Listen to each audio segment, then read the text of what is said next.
Sir నమస్కారం sir. నమస్తే అండి. సార్ వైసీపీ హయాంలో నిర్వహించిన ఆడుదాం ఆంధ్రాలో అవకతవకలు జరిగాయి, భారీ కుంభకోణం జరిగింది. దీనిపైన ఏసీబీ విచారణ జరపాలని చెప్పేసి ఏసీబీ విచారణ కూడా ఆదేశించేశారు గవర్నమెంట్. నిన్నంతా అసెంబ్లీలో కూడా చర్చ పెట్టారు దీనిపైనే. సో ఇది ఇప్పుడు రోజా గారికి ఇరకపోనుంది, ఒచ్చు బిగిసిపోతుంది అన్నట్టుగా ప్రచారం అయితే జరుగుతుంది. మరి ఏసీబీ ఇప్పుడు రంగంలోకి దిగుతుంది కాబట్టి రోజా గారికి కూడా అరెస్టు రేపో మాపో ఖాయం అన్నట్టుగానే చాలా మంది మాట్లాడుతున్నారు సార్. మరి దీనిపైన మీ ఒపీనియన్ ఏంటి? ఏం జరగబోతుంది అంటారు సార్? అంటే మా ప్రభుత్వం చేసేది గొప్పతనం, పాత ప్రభుత్వం చేసిందంతా దుర్మార్గం అన్న పద్ధతిలో వ్యవహారాలు నడుస్తున్నాయి. కాబట్టి పాత ప్రభుత్వం చేసినటువంటి ప్రతి పని ప్రాసిక్యూట్ చేయదగిందే. కాబట్టి ప్రతి నిర్ణయం మీద డిబేట్ పెట్టచ్చు, ప్రతి నిర్ణయాన్ని తప్పుపట్టచ్చు, ప్రతి నిర్ణయం మీద కేసు పెట్టచ్చు, ప్రతి నిర్ణయం తీసుకున్నటువంటి ఆ కన్సర్న్ మినిస్టర్ని జైల్లో వేయచ్చు. ఎంత మాత్రము తప్పు కాదు. రేపు పొద్దున మేము అధికారంలోకి రామా, వస్తే మేము పెట్టమా కేసులు అని జగన్మోహన్ రెడ్డి గారు అంటారు. ఇప్పుడు ఆడదామాంధ్ర అనేది ఆవిడ క్రీడా శాఖ మంత్రిగా ఉన్నారు కాబట్టి ఆవిడ మీద కేసు పెట్టి లోపలేసేస్తే తప్పేం లేదు, దానిలో తప్పు ఉందని నేను అనుకోవడం లేదు. ఇదే ప్రజాస్వామ్యం అన్నట్టుగా నడుస్తోంది ఆంధ్రప్రదేశ్లో పరిస్థితి. కాబట్టి ఇంకొక నిర్ణయం, ఇంకేదో నిర్ణయం. ఇప్పుడు ఆల్రెడీ విజయసాయి రెడ్డి ఒక గొడవలో ఉన్నాడు. వైసీపీ టైంలో అక్కడ ఒక ఫార్మా దీనికి సంబంధించినటువంటి ఎపిసోడ్లో ఒక గొడవలో ఆయన్ని ఇరికించారు. ఇప్పుడు సరే ఆయన్ని కూడా లోపలేసారు అనుకుందాం. ఇలాంటి నిర్ణయాలు రోజుకో నిర్ణయం తీసుకుంటుంది కదా ప్రభుత్వం. ఆ తీసుకున్న ప్రతి నిర్ణయానికి ఎవరో ఒకళ్ళు బాధ్యులు ఉంటారు కదా. ఆ బాధ్యులందరినీ లోపలేసే దలుచుకుంటే నా సజెషన్ ఏంటంటే ఆంధ్రప్రదేశ్ గవర్నమెంట్కి మీరు విడిగా ఒక జైలు కట్టేయండి, వైసీపీ జైలు అనేసి కట్టేసి వాళ్ళందరినీ తీసుకెళ్ళి లోపల పెట్టి, ముందే లోపల పెట్టి తర్వాత కేసులు పెట్టండి, తప్పేం లేదు. తొందర పడరు, అడగరు కూడా. ఎందుకంటే ఇది ఆచారంగా మారింది. అంటే కేసులు పెట్టడం అనేది ఆచారంగా మారటం అనేది నిజంగానే ఇబ్బందికరమైనటువంటి పరిస్థితి. అంటే ప్రభుత్వం అంటే కేసులు పెట్టడమేనా, ఇంకేం లేదా? పరిపాలన చేయాలి కదా. అక్కడ మొన్నో విన్నాం మనం, ఏది ఆంధ్రప్రదేశ్కు సంబంధించి ఈ బస్సు ఫ్రీ అనేది వాళ్ళు ఇచ్చారు, ఒక హామీ ఇచ్చారు ప్రపంచానికి వాళ్ళు. సూపర్ 6లో వాగ్దానం. ఆ వాగ్దానం అమలు ఎలా జరిగిందో మనం చూసాం. అంటే జిల్లా లోపల జరగాలి, జిల్లా బయటకు వెళ్తే డబ్బులు కట్టాలి, ఇలాంటి ఏదో నిర్ణయం తీసుకున్నారు. అవుట్ ఆఫ్ ది స్టేట్ ఎడితే డబ్బులు కట్టడం అనటం కొంత సమంజసమే. జిల్లాలు చిన్నవైపోయినాయి. ఒక్కో జిల్లా 3 జిల్లాలుగా మారిపోయిన తర్వాత ఇక్కడి నుంచి పక్క ఊరు వెళ్తే జిల్లా మారిపోతే ప్రతి ఊరికి డబ్బులు టికెట్ తీసుకోవాలంటే ఎక్కడి నుంచి చేస్తారు? అంటే ఆ జిల్లా పరిధిలో దిగి నడుచుకుంటే వెళ్ళాలనే వీళ్ళ ఉద్దేశం. అలాంటి పరిస్థితుల్లో పరిపాలన నడుస్తోంది అక్కడ. కాబట్టి ఇదొక పబ్లిక్ని వాళ్ళు ప్రాపర్గా ఏమీ చూడట్లేదు. ఉద్యోగ కల్పన అని చెప్పారు కానీ ఏమీ లేదు. ఇప్పటికీ హైదరాబాద్ వలసలు యథాతథంగా కొనసాగుతున్నాయి. అక్కడ ఏ రకమైనటువంటి కొత్త ఇండస్ట్రియలైజేషను వస్తున్నాయని చెప్తున్నారు కానీ ఇంకా ఏది ప్రారంభం కాలేదు. ఇంకా సంవత్సరమే కదా అయింది, అప్పుడే ఎలా ఆశిస్తారు అని మాట్లాడుతున్నాడు ఆయన కౌన్సిల్లో, ఎవరు, లోకేష్ గారు. కాబట్టి చాలా వాళ్ళు ఇచ్చినటువంటి హామీలు గందరగోళంగానే ఉన్నాయి. వేగంగా జరుగుతున్నటువంటి రాజధాని నిర్మాణం కూడా వేగంగా జరగట్లేదు. రాజధాని నిర్మాణము వేగంగా జరగట్లేదు. టెంపరీ నిర్మాణాలు అని చెప్పినటువంటి సెక్రటేరియట్, అసెంబ్లీ, వాటి తాలూకా పర్మనెంట్ నిర్మాణాలు దిశగా కూడా అక్కడేం పనులు జరగటం లేదు. యాజ్ ఇట్ ఈజ్గా ఉంది పరిస్థితి, ఏమీ మార్పులేం లేవు. కాకపోతే కొన్ని కోర్ ఏరియాల్లో రోడ్లు రిపేర్ చేసే పని మాత్రం జరుగుతోంది. దాని తర్వాత అంతకు మించి వేగంగా జరుగుతున్నటువంటి కార్యక్రమం ఏదైనా ఉంటే కేసులు పెట్టడమే. కేసులు పెట్టడమే పరిపాలన అనుకుంటే పెట్టుకోవచ్చు, తప్పేం లేదు దానిలో. అందుకనే నేను చెప్పేది అంటే మీరు వేగంగా ఉత్సాహంగా చేస్తున్నటువంటి పనిని ప్రజలు కోరుకోలేదు. ప్రజలు కోరుకొని కేసులు పెట్టే కార్యక్రమం మీరు చాలా ఉత్సాహంగా చేస్తున్నారు కాబట్టి నేనేమంటానంటే ఒక స్పెషల్ జైలు పెట్టేసి టోటల్గా తీసుకెళ్ళి లోపల పెట్టి నెమ్మదిగా కేసులు పెట్టుకోండి. దానికి ఒక విభాగం పెట్టండి. ఒక విభాగాన్ని కొంతమంది అధికారుల్ని కేటాయించి అలా కేసులు పెట్టే ప్రక్రియ కొనసాగించండి. ఎలాగూ 15 ఏళ్ళు మేమే అధికారంలో ఉంటామని చెప్తున్నారు. ఉండండి. 15 ఏళ్ళు జైల్లోనే ఉంటారు వాళ్ళు. ఉండనివ్వండి. ఏం పోయింది? నష్టమేం లేదు కదా! ఒకవేళ వాళ్ళు పార్టీ మారుతాము, తెలుగుదేశంలోకో, జనసేనలోకో, బీజేపీలోకో మారుతామంటే వదిలేసేయండి. లేకపోతే లోపల పెట్టి 15 ఏళ్ళు జైల్లో ఉంచండి.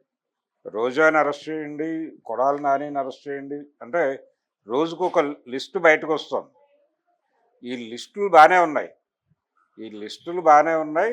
ఇవన్నీ జరిగితే బాగానే ఉంటుంది అనుకుంటే డెఫినెట్గా ఇన్ టోటల్ ఈ లిస్టు అంటే నలుగురితో అవుతుందా, 10 మందితో అవుతుందా, టోటల్గా వైఎస్ఆర్సీపీ మెంబర్షిప్ ఎంత ఉంది, 40% ఓట్ బ్యాంక్ ఉంది వాళ్ళకి. ఈ ఓట్లు వేసినటువంటి వాళ్ళని కూడా ఏవైనా కేసుల్లో ఇరికించే ఉద్దేశాలు ఉన్నాయా, ఇలా రకరకాల అనుమానాలు ఉన్నాయి. ప్రస్తుతం ఆంధ్రప్రదేశ్ ప్రభుత్వం కేసుల పట్ల చూపిస్తున్న శ్రద్ధ, కేసుల పట్ల చూపిస్తున్న అంకిత భావం చూస్తే మరి వాళ్ళు ఎటువైపు నడిపిస్తున్నారు అనేది అర్థం కావట్లేదు. వచ్చిన దగ్గర నుంచి వాళ్ళు చేసిన పరిపాలన ఏంటి? తిరుపతిలో ప్రసాదం అని ఒక 15 రోజులు గొడవ, ఒక నెల గడిచింది దాని మీద, ఇంకొక నెల ఎవరిదో కేసు, ఇలా దీని మీదే నడుపుతున్నారు. ఎప్పుడు కూడా అంటే వీళ్ళు ఏం చేస్తున్నారు అనేది ఎప్పుడూ అదరాట్లేదు. అక్కడ అమరావతిలో ఏం జరుగుతోంది అనేది ఎవరికైనా తెలుసా? ఎక్కడైనా ఏదైనా జరుగుతోందా అభివృద్ధి పనులు అంటే? రోడ్ల నిర్మాణం తప్ప. రోడ్లు నిర్మిస్తున్నారు, ఓకే, బాగానే ఉంది. రోడ్ల రిపేర్ కార్యక్రమం జరుగుతోంది, కానీ ఇప్పటికీ చాలా ప్రాంతాల్లో పాత పద్ధతిలోనే ఉన్నాయి రోడ్లు. భయంగానే వాహనాలు నడుస్తున్నాయి. వైఎస్ఆర్సీపీ హయాంలో దాన్ని పూర్తిగా నిర్లక్ష్యం చేసిన మాట వాస్తవమే. పాత ప్రభుత్వం చేసిన తప్పుల్ని తవ్వితీసే బదులు ప్రజలు మీకు ఎందుకు అధికారం ఇచ్చారు, ప్రజలు మీకు ఎందుకు అధికారం ఇచ్చారో ఆ ఏరియాలో ఫోకస్ చేయడం అవసరం. కేసులు తర్వాత పెట్టుకుందరు, కానీ ముందు పరిపాలన మీద కేంద్రీకరించి ప్రజలకు మీరు ఇచ్చిన హామీలు అమలు చేయండి. ప్రజలు ఏమి కోరుకొని మిమ్మల్ని గెలిపించారో వాటిని ఫుల్ఫిల్ చేయండి.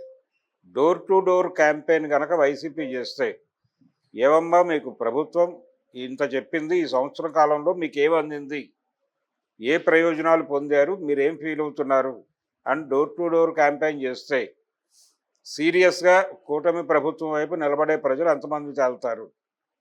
ఆల్రెడీ పౌసాని అరెస్ట్ తర్వాత కొన్ని ఛానల్స్ వెళ్ళి పబ్లిక్ ఒపీనియన్ తీసుకోవడానికి ట్రై చేస్తే వాళ్ళు మేము పరిపాలన కోరుకున్నాం కానీ అరెస్టులు కాదు అని చెప్పారు స్పష్టంగా.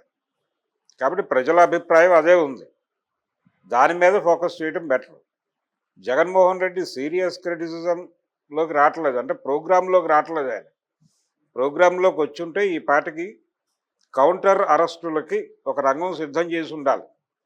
అది జరగట్లేదు. అంటే ఆయనకేదో మొహమాటం ఉంది. ఈ కూటమి ప్రభుత్వంలో బీజేపీ ఇన్వాల్వ్ అయింది కాబట్టి మనం ఇప్పుడు కూటమి ప్రభుత్వం మీద యుద్ధం ప్రకటించడం, బీజేపీ హర్ట్ అయితే నా పరిస్థితి ఏమిటి అనేది ఏదో డోలాయమాన స్థితిలో ఉన్నట్టున్నాడు ఆయన. అందుకని కాన్షియస్ మూమెంట్స్ ఏవి బిల్డ్ చేయట్లా. ప్రజలు వాళ్ళంతటి వాళ్ళు తిరిగి తన అధికారంలోకి తెస్తారేమో అనేటువంటి ఒక అభిప్రాయంతో ఉన్నాడు ఆయన. అలా కుదరదు. మీరు రోడ్డు మీదకి వచ్చి యుద్ధం చేయాలి. చేస్తే తప్ప వీళ్ళాగరు. అలాగే ప్రజలు మీ వెనకాల నిలబడరు. ప్రజలు మీతో నడవాలంటే ప్రజలు ఆల్రెడీ సఫర్ అవుతున్నారు. వ్యతిరేకత మొదలైంది. ఆ మొదలైనటువంటి వ్యతిరేకతని ఛానలైజ్ చేయడం కోసం మీరు ప్రజల్ని కలవండి. వెళ్ళి ప్రజల్ని కలిసి రోజు ఒక వీధో లేకపోతే ఒక పేటో అనుకుని ఆ పేటలో అందరినీ సమావేశపరిచి ఒక కార్యక్రమం మొదలుపెట్టండి. Review programme. ఈ 10 నెలల పాలనలో వాళ్ళు చేసింది ఏమిటి, మీరు ఏమనుకున్నారు, ఏం జరిగింది, ఎంతవరకు జరిగింది, పాజిటివ్ నెగిటివ్ రెండూ ప్రజల నుంచి తెలుసుకోండి. ప్రపంచానికి చెప్పండి, ఇదిగో మా ఏరియాలో ఈ పనులు చేస్తారని మేము అధికారం ఇచ్చాం, ఈ ఎమ్మెల్యేని గెలిపించాం. నియోజకవర్గం వారీ చేయండి. ఈ ఎమ్మెల్యేని మేము ఎందుకు గెలిపించాం, ఆ పనులు ఇప్పటిదాకా మొదలు కాలేదు, భవిష్యత్తులో అవుతాయని నమ్మకం లేదు, ఇప్పటికే చాలా చేసేసాడు, ఇంకా ఎన్ని చేస్తాడో, ఇలా ఏదో ఒక ఒపీనియన్ చెప్తారు కదా ప్రజలు. అలా ప్రతి కాన్స్టిట్యూషన్కి ఓ సమావేశం పెట్టి ఓటర్లతో మీటింగులు పెట్టండి. జనాలకు ఒక ప్రోగ్రాం ఉంటుంది కదా, ఒక పొలిటికల్ యాక్టివిటీ నడుస్తుంది కదా. అలాగే మీ మీద కేసులు పెడుతున్నారు వాళ్ళు ఇష్టం వచ్చినట్టు, మీరు కూడా కౌంటర్ కేసులు పెట్టండి. ఆ కేసులు తీసుకోవాలని చెప్పి గొడవ చేయండి, ధర్నాలు చేయండి, ఏదో రకంగా ప్రెజర్ చేసి మీరు కూడా కేసులు పెట్టండి. కేసులు పెడితే అప్పుడు ఈ కేసుల వరద ఆగుతుంది కనీసం. అది చేయట్లా ఆయన. అది చేయటం లేదు, డెమోక్రటిక్గా ఆయన చేయాల్సిన ఫైటు చేయటం లేదు. ఏదో ఒక నిష్క్రియాపరత్వంలో దానంతట అదే అధికారం మన ఊళ్ళో వాళ్తుంది అనేటువంటి ఒక ఫాల్స్ ఇమేజ్లో ఎక్కడో జగన్మోహన్ రెడ్డి ఫిక్స్ అయినట్టుగా అనిపిస్తోంది. దాన్ని వీళ్ళు సావకాశంగా తీసుకుని వీళ్ళ పద్ధతిలో వీళ్ళు రెచ్చిపోతున్నారు.